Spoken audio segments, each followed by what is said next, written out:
Amazing কি পরিমাণে আল্লাহ তাআলা যে আমাদেরকে ক্যাপাসিটি দিয়েছে, আমাদেরকে যে কত প্রিভিলেজ আল্লাহ তাআলা আমাদেরকে দিয়েছে আমরা জানি না। আমরা আমাদের দেহে কত শক্তি সম্ভাবনা নিয়ে যে ঘুরে বেড়াই আমরা অনুধাবন করি না। এজন্য সময়গুলোর কাজে লাগাও। কিন্তু আফসোসের সাথে লক্ষ্য করা যাচ্ছে যুবকদের চরিত্রকে ধ্বংস করে দেওয়ার জন্য যে কয়েকটা হাতিয়ার আছে সবগুলো বাংলাদেশে আছে না নাই? ইয়াবা আছে না নাই? ফেন্সিডিল আছে না নাই? হিরোইন আছে না নাই? মারিজুয়ানা আছে না নাই? এই ফেন্সিডিল ইয়াবা আগে শুনতাম ইউনিভার্সিটির ছেলেরা খাইতো, এরপরে নাইমা আসলো কলেজে, এরপরে হাই স্কুলে, এখন প্রাইমারি ছেলেদের হাতেও ইয়াবা ঢুকছে। চিল্লা এখন ঠিক না? দেশের যুব সমাজ আজকে কোথায়? পর্নোগ্রাফি, এক একটা মোবাইল এক একটা হিন্দি সিনেমার কারখানা। ইন্ডিয়ান নায়িকাদের কোমর দুলানো ডান্স আছে না নাই? স্মার্টফোন নিয়ে ছেলে স্মার্ট হয়, কিন্তু ইমান আখলাক চরিত্র সব শেষ।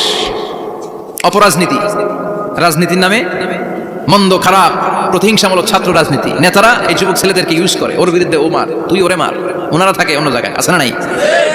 এভাবে আমাদের দেশের ছেলেদের চরিত্র, তাদের সম্ভাবনাকে আমরা নষ্ট করে দিচ্ছি।